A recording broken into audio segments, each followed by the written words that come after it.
Welcome, and thank you for joining us for another deep dive. Thanks for having me. So right now, I want you to just take a second and think about where your operational reality actually lives. Right. We aren't just talking about your physical office or your home. We're talking about the core infrastructure of, well, your day-to-day existence.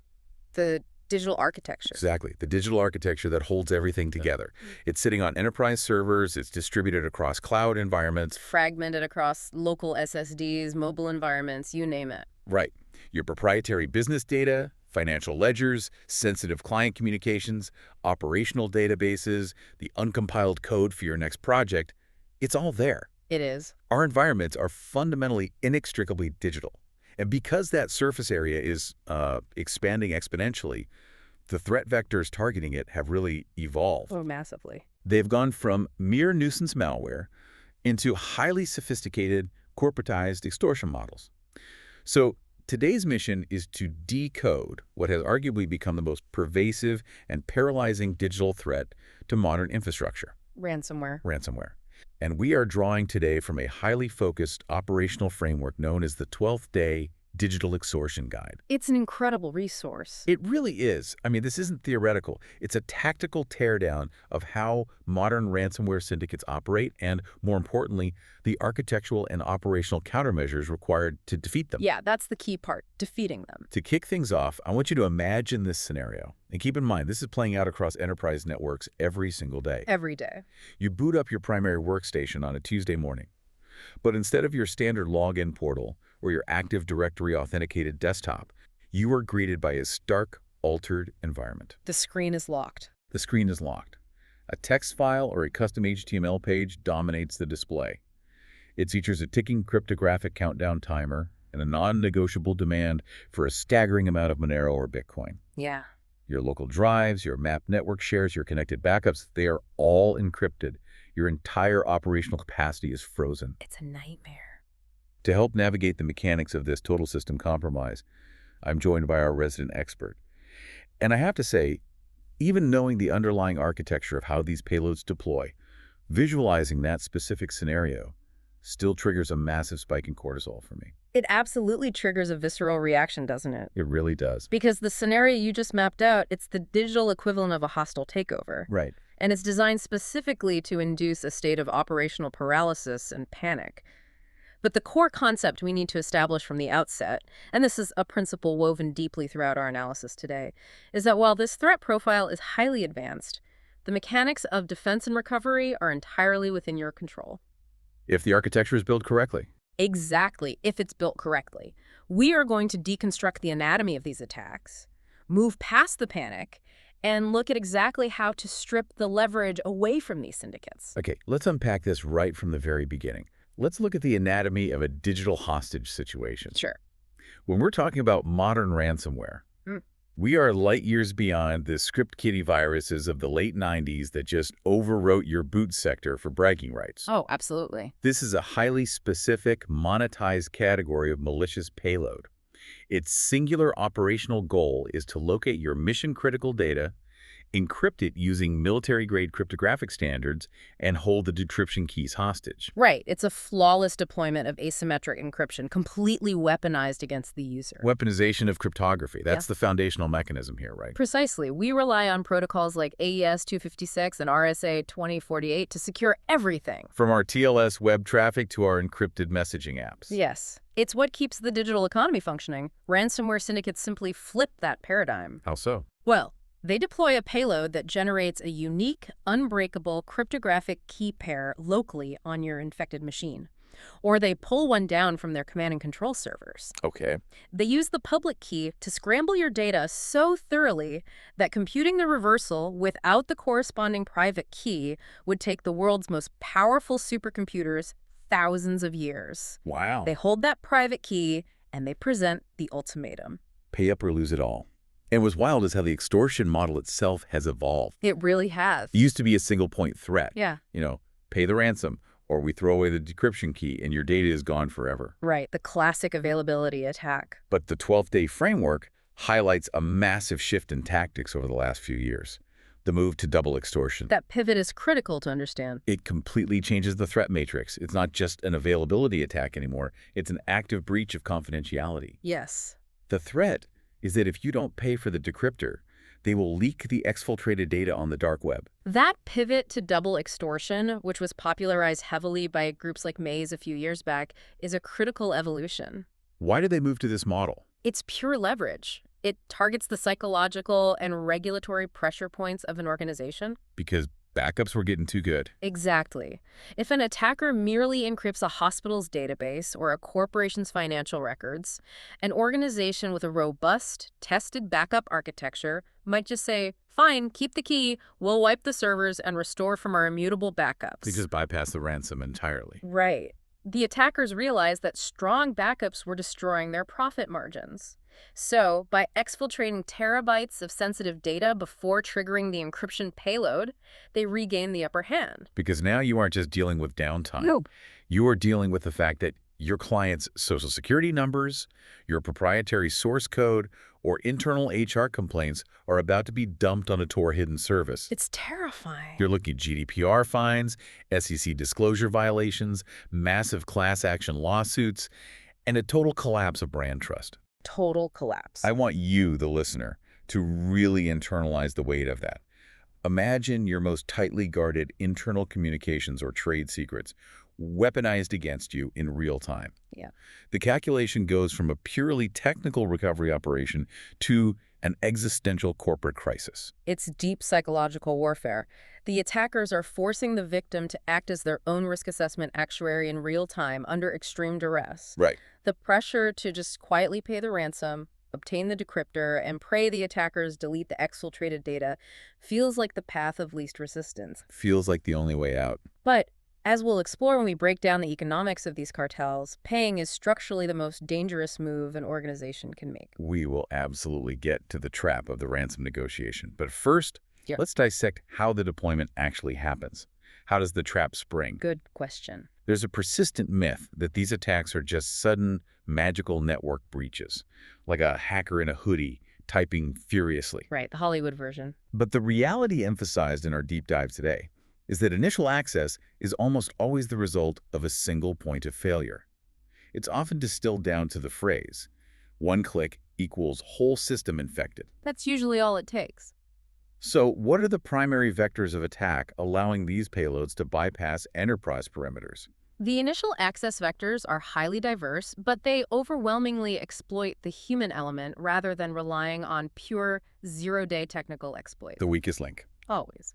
The most prominent vector is sophisticated social engineering, specifically spear phishing. And we aren't talking about poorly spelled emails from fake princes anymore. No, these are meticulously crafted campaigns. Very meticulous. They'll spoof an internal vendor, use hijacked email threads, and attach what looks like a standard PDF invoice or a macro-enabled Excel document outlining Q3 projections. Exactly. The psychology is predatory. They understand that employees operate under stress and time constraints. They just want to clear their inbox. Right. They engineer a sense of urgency, a final notice on an unpaid invoice, a critical update to a health benefits policy. They want the target to bypass their critical thinking and just execute the file. And what happens when they click? The moment that macro runs or that embedded script executes, it usually doesn't even drop the ransomware directly. Oh, really? Yeah. It drops a first-stage loader, something quiet, which establishes a backdoor and beacons out to a command and control server to download the actual heavy encryption payload later. Sneaky. And aside from spear phishing, we're looking at deceptive downloads and direct vectors. Yes. It's alarming how often compromised supply chains or fake software updates serve as the entry point. You go to download a legitimate IT tool or a patch, but the repository has been poisoned. Supply chain attacks are devastating. Or, moving away from software, the direct physical vectors. Stuxnet made the malicious USB drive famous, but it's still a viable tactic. Oh, people still fall for it. Dropping infected drives in a company parking lot and waiting for a curious employee to plug one in. Yes, the drop-to-drive tactic is a classic. But in modern enterprise environments, we also see a massive reliance on brute-forcing exposed remote desktop protocol, or RDP, endpoints. Right. The work-from-home era really opened that up. It did. If an IT admin leaves an RDP port open to the internet with weak credentials, attackers will relentlessly scan for it, brute force the password, and simply walk right through the front door. No phishing required. Exactly. Once they have that initial access, whether via a phish, a bad download, or an RDP breach, the environment shifts to the scanning and lateral movement phase. This is a crucial distinction. The ransomware doesn't just execute the second it lands on a receptionist's laptop. No, it's much smarter than that. It operates much closer to an advanced persistent threat, an APT. It actively scans the network topology. It queries Active Directory to map out privileges. It wants the keys to the kingdom. Right. It's actively hunting for the domain controllers and the high-value data repositories. The databases, the central document shares, the virtual machine clusters. What's fascinating here is the methodical nature of the dwell time. Attackers might sit inside a network for days or weeks before ever deploying the encryption payload. Just watching and learning? They are elevating their privileges, they are locating your backups. One of the very first automated tasks modern ransomware performs is executing commands like using the sysadmin tool in Windows to quietly delete all local volume shadow copies. Wow. They are actively destroying your local recovery options before you even know they are in the building. They are burning the lifeboats before they sink the ship. That's a great way to put it. And once they have mapped the environment, secured domain admin rights, and exfiltrated the data they want for leverage, that's when the locking mechanism is triggered. The final blow. And the execution is terrifyingly fast. They push the executable out via group policy to every endpoint simultaneously. The algorithms spin up, and suddenly thousands of file extensions across the enterprise change in a matter of minutes. It's a cascade. The docs files become .locked or .ric. The database is corrupt. And the ransom note propagates across every monitor. The synchronization is what causes the profound operational shock. It's not a slow degradation of service. It is a sudden, total, catastrophic failure of the entire IT environment. Total blackout. Which brings us to the history of how this synchronization and scale became possible. Here's where it gets really interesting. Because we have to contextualize this threat by looking at the Hall of Infamy. The big players. Ransomware isn't a monolith. It's an ecosystem of distinct families and variants. The landscape is dominated by names like Locky, Ryuk, and Revil. But to truly understand the modern threat, we have to look at the 2017 paradigm shift. A WannaCry event. Exactly. WannaCry fundamentally altered the global understanding of what ransomware could do. It really did. Before May 2017, ransomware was largely a localized issue. It hit a specific company or an individual user. WannaCry turned it into a self-propagating global contagion. Right, because WannaCry wasn't just ransomware, it was paired with a worm. It didn't rely on someone clicking a phishing link to spread from machine to machine. It utilized the Eternal Blue exploit, which was a vulnerability in the server message block, the SMBv1 protocol in Windows. A very notorious vulnerability. A vulnerability, we should note, that was originally discovered and weaponized by the NSA, subsequently leaked by a group called the Shadow Brokers, and then integrated into WannaCry by North Korean-linked actors. It's a crazy geopolitical lineage for a piece of malware. It really is. And if we connect this to the bigger picture, the impact of that worm capability was unprecedented. Because it actively scanned the internet and local networks for vulnerable SMB ports, it spread laterally at terrifying speeds without any human interaction. It just exploded. It hit the UK's National Health Service, the NHS, devastatingly hard. It hit global shipping conglomerates like Maersk. It hit telecommunications companies in Spain and rail networks in Germany. The NHS impact is the starkest example to me. We aren't talking about delayed emails here. We're talking about ambulances being diverted. We're talking about oncology patients being turned away because the hospitals couldn't access their treatment histories or operate the MRI machines. Real-world physical consequences. That was the moment the world realized that a digital payload could cause immediate physical life and death consequences. It proved that our critical infrastructure is fundamentally fragile. And it highlighted a massive failure in basic operational hygiene across the globe. Microsoft had actually released a patch for the Eternal Blue vulnerability months before the WannaCry outbreak. Months before. But enterprise patch management is often slow, bogged down by legacy systems and the fear of breaking custom applications. WannaCry ruthlessly punished every organization that had fallen behind on their patching schedule. It was a brutal wake-up call. It was a wake-up call that the perimeter is dead, and internal network segmentation and relentless patching are the only ways to survive. Which perfectly transitions us into the worst-case scenario. Let's say the preventative measures failed. The payload has executed, the screens have gone red, and the ransom note is staring you in the face. The moment of truth. The psychological toll in the Security Operations Center, or even just for an individual IT manager, is immense. It induces immediate panic. Of course it does. But the triage protocol we're examining is incredibly rigid. Step 1 is almost deceptively simple.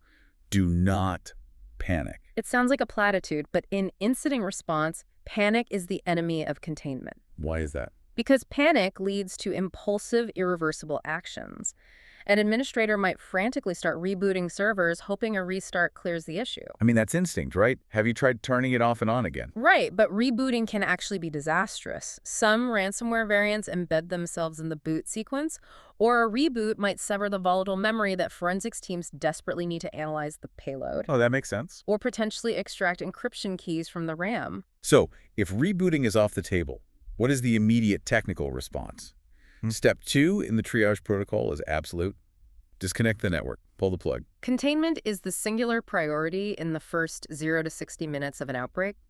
Disconnecting the internet and severing local network connections stops several critical functions of the malware. Like what? First, it cuts the beacon to the command and control server, potentially stopping the exchange of encryption keys if the payload hasn't fully executed. Okay.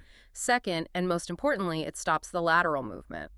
If the ransomware is still scanning the subnet to find your backup servers or your cloud storage gateways, physically dropping the network connection severs that bridge. Okay, I have to push back on this a little bit. Sure. Because pulling the plug sounds great in a vacuum. But in a modern cloud-first enterprise, isolating the network means instantly killing your connection to AWS, Azure, your remote workforce, your customer-facing APIs. Yes, it does. You are effectively inducing a massive, self-inflicted outage. Isn't there a hesitation there? A fear that you might be overreacting and causing more financial damage by isolating the network than the malware itself is causing? That is the exact friction that incident commanders face. And it's why incident response tabletops are so critical. You have to practice it. Yes. Severing the network causes an immediate outage. But the alternative is allowing a self-propagating worm or an active threat actor to continue encrypting your Tier 1 assets and exfiltrating your crown jewels. You lose the whole company instead of just a few hours of uptime. The consensus in digital forensics and incident response is unequivocal. You trade the guaranteed short-term outage for the preservation of whatever architecture hasn't been compromised yet. You must stop the bleeding. Fair point. Containment over continuity in the initial phase. Always. Step 3 aligns with this. Remove all USB or external drives immediately. You sever the network, and then you sever the physical bridges. Exactly. Ransomware actively enumerates all attached storage. If you have an external drive plugged in that happens to hold an offline backup or critical system images, The ransomware will traverse that USB connection and encrypt the backup. yes, physically disconnecting it ensures that the containment perimeter is absolute. And the final phase of this triage is to isolate the system entirely. Quarantine the infected machines. Yep. You don't try to run an antivirus scan on them. You don't try to manually delete the encrypted files. You treat the endpoint like a contaminated crime scene. That is exactly what it is. You leave it powered on, but completely air-gapped from the rest of the world, so the forensics teams can come in, capture the volatile memory, and figure out exactly what variant you're dealing with. That is the perfect way to frame it. It is a crime scene. Any interaction with the interface risks destroying artifacts that might tell you how they got in, what data they touched, and whether there are any flaws in their encryption implementation that could be exploited for recovery. So the environment is contained, the bleeding is stopped, but the files are locked, and the business is effectively dead in the water. Yeah. Now we arrive at the central dilemma, the negotiation, the illusion of the quick fix. This is where it gets highly controversial. If you're a hospital administrator or a CEO watching millions of dollars evaporate by the hour, the pressure to just pay the ransom and get the decryption key is astronomical. It's immense. You might be thinking, look, I despise these cartels, but I have payroll to meet and clients to serve. Let's just pay the Bitcoin, get the key, and deal with the fallout later. This raises an important question, and it's a most fiercely debated topic in cybersecurity boardrooms. Should you ever pay the ransom? And the framework says, The framework we are analyzing today takes a hardline stance. It completely dismantles the assumption that paying is a viable recovery strategy. There are 4 massive systemic reasons why paying is structurally a trap. Let's tear into those. The first reason is the most fundamental. No guarantees. Yep. You are dealing with an international criminal syndicate. There is no legally binding contract ensuring they hand over the key once the cryptocurrency hits their wallet. You are operating entirely on blind trust with extortionists. Now, to add nuance to this, the cartels operating under the ransomware as a service, or RAW, model actually have a perverse incentive to maintain good customer service. Because they want a good reputation on the dark web. Exactly. If word gets out on the dark web that a specific group takes the money and doesn't provide the key, future victims will refuse to pay them. Honor among thieves. But that doesn't mitigate the risk. You might be dealing with an affiliate who goes rogue, or the infrastructure of the cartel might get seized by law enforcement right after you pay, leaving you with no way to receive the key. It's a massive gamble. That brings us to the second reason. The target on your back. Paying marks you. It proves you have the capital, and it proves your defenses are porous. The concept of the suckers list is very real. If an organization pays a multi-million-dollar ransom, that data point is incredibly valuable. To other hackers. Yes. The group that breached you knows exactly how they got in. They might leave a persistent backdoor hidden deep in your network before they hand over the decryptor.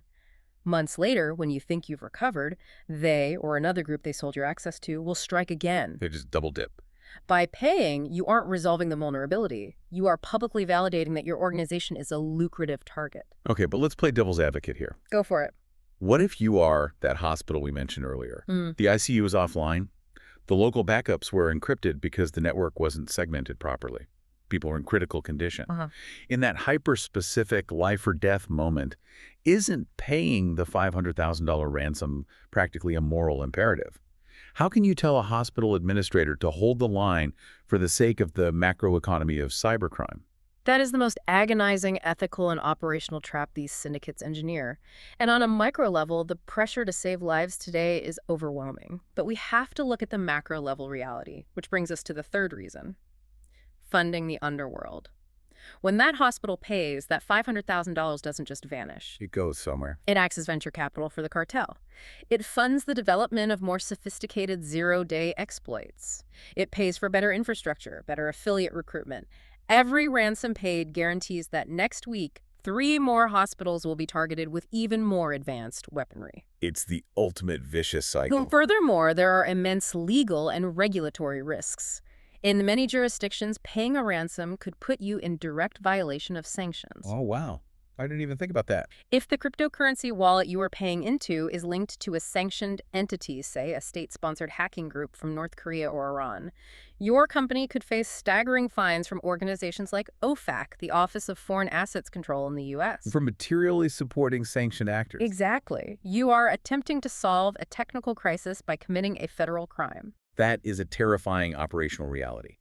And the fourth reason against paying deals with the actual technology of the decryptor itself, the missing key or the broken key. Yeah, this is a huge worry. Even if the cartel is honest and sends you the decryption tool, the reality of decrypting petabytes of enterprise data is a nightmare. The decryption tools provided by these cartels are notoriously slow, buggy, and prone to failure.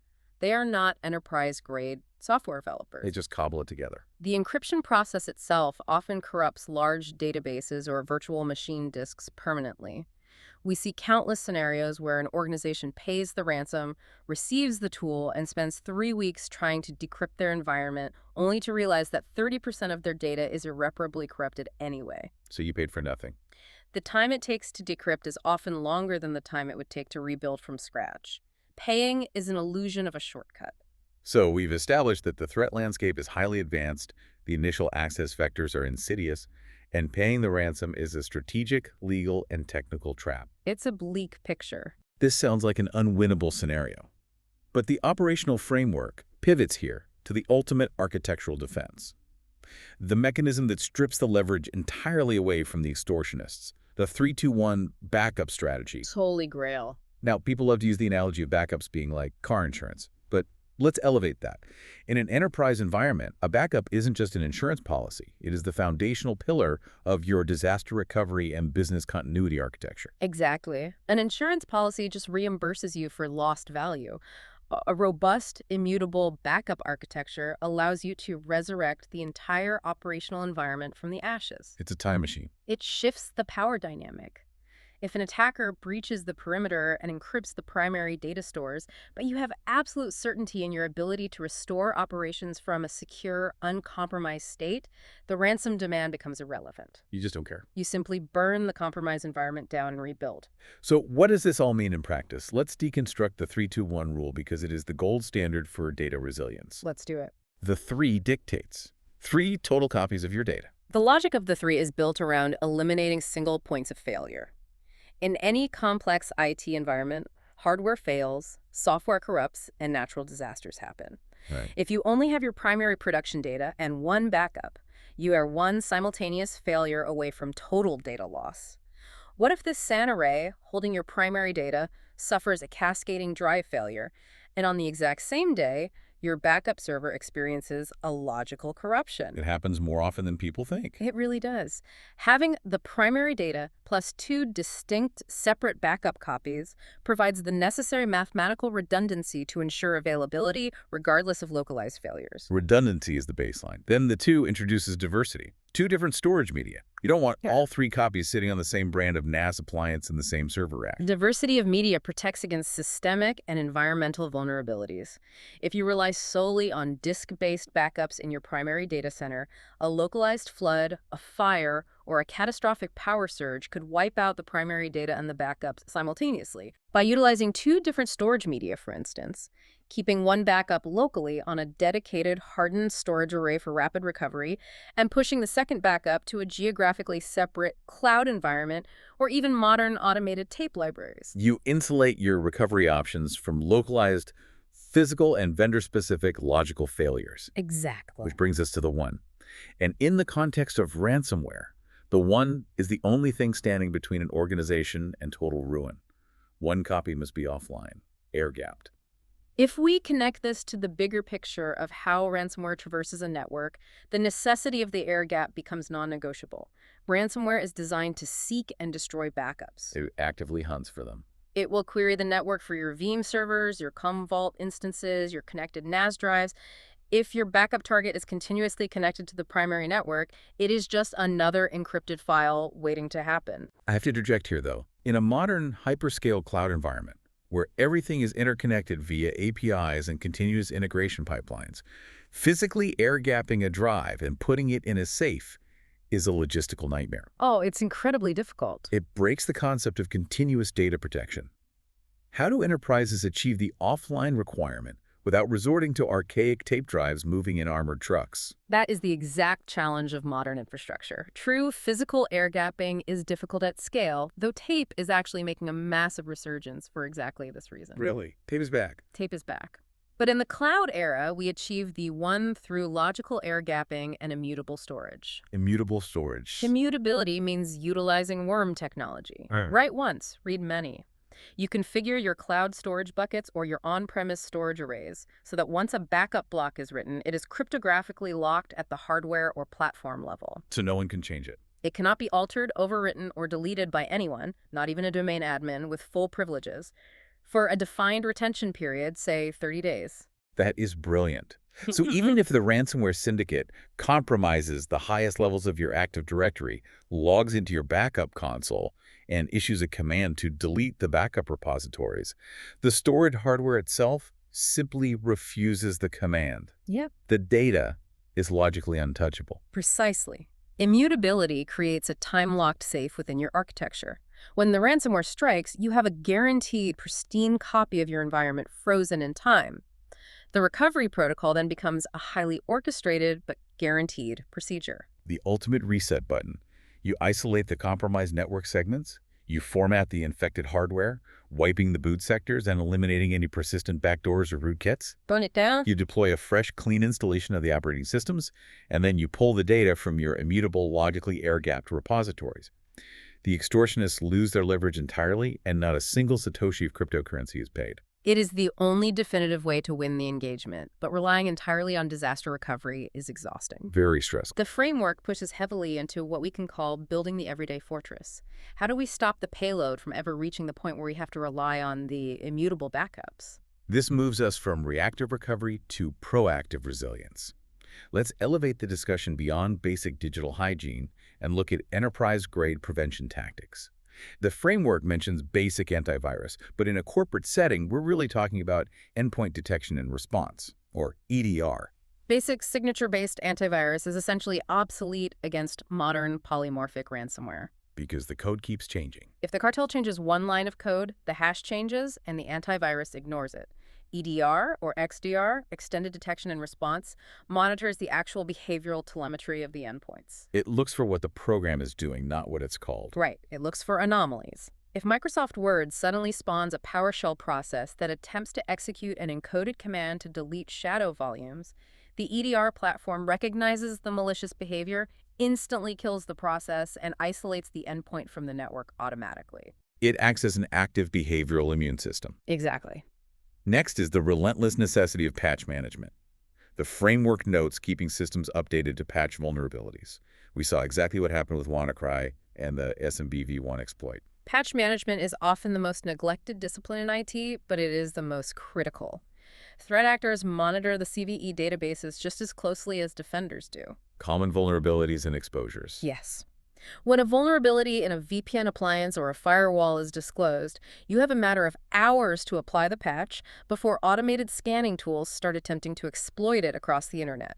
An unpatched external-facing asset is a guaranteed breach. The framework also hammers on the human element, neutralizing the spear phishing vectors, never opening attachments blindly, avoid pirated software, good passwords. We have to move toward a zero-trust mentality regarding communications. Security awareness training is vital, but we must also implement technical controls. Take it out of the user's hands. Disabling macros globally via group policy, utilizing email sandboxing that detonates attachments in a virtual environment before they reach the user's inbox, and fundamentally operating under the assumption that the perimeter has already been breached. Which perfectly aligns with the concepts of network segmentation and the principle of least privilege. If a user in the marketing department gets phished, their compromised credentials shouldn't give the attacker access to the engineering code repositories or the financial databases. Exactly. You build blast walls inside your network, and you enforce multi-factor authentication, MFA, on every single external and internal access point. Everywhere. If an attacker brute forces an RDP password, they still can't execute the payload without that secondary authentication token. These aren't just IT chores. They are the architectural mandates of operating in a hostile digital environment. This has been an incredibly dense, analytical teardown of the modern ransomware ecosystem. We have navigated the cryptographic mechanisms of the attack, explored the insidious deployment vectors and lateral movement, and unpacked the sheer operational terror of the worst-case scenario. It's a lot to take in. We dismantled the trap of the extortion negotiation, highlighting the macroeconomic and technical reasons why paying is a failure state. And finally, we engineered a resilient defense, utilizing immutable 3-2-1 backup architectures and zero-trust prevention methodologies. We covered a lot of ground. To wrap up this deep dive, the core message we extracted from the 12th Day framework is absolute. Ransomware syndicates rely on asymmetric leverage, panic, and architectural fragility. But by engineering your environment with strict containment protocols, immutable data resilience, and proactive behavioral monitoring, you completely strip the cartels of their power. You dictate the terms of the engagement. I fully endorse that operational conclusion. But as we sign off, I want to leave you, the listener, with a final, slightly unsettling architectural question to mull over. Okay, let's hear it. We established today that a logically air-gapped, immutable backup is the only true mathematically guaranteed defense against digital extortion. But look at the trajectory of global IT infrastructure. We are moving relentlessly toward hyper-connected, always-on, multi-cloud environments. Everything is connected. We rely on APIs that constantly synchronize data across dozens of integrated SaaS platforms. The industry is systematically eliminating latency and friction in favor of total instantaneous data availability. So if an isolated, disconnected state is our ultimate fail-safe, what does the future hold? That's a great question. By designing an infrastructure that is fundamentally allergic to isolation, are we quietly, systematically engineering away our only real escape hatch? That is a phenomenal, deeply concerning paradox to leave our listeners with. It forces a total reevaluation of the balance between extreme operational connectivity and ultimate architectural security. Thank you so much for joining us on this deep dive. My pleasure. We hope this extensive exploration has armed you with the strategic insight required to harden your environments. Now, as soon as this is over, do yourself a massive favor. Go audit your backup immutability protocols right now. We will see you next time.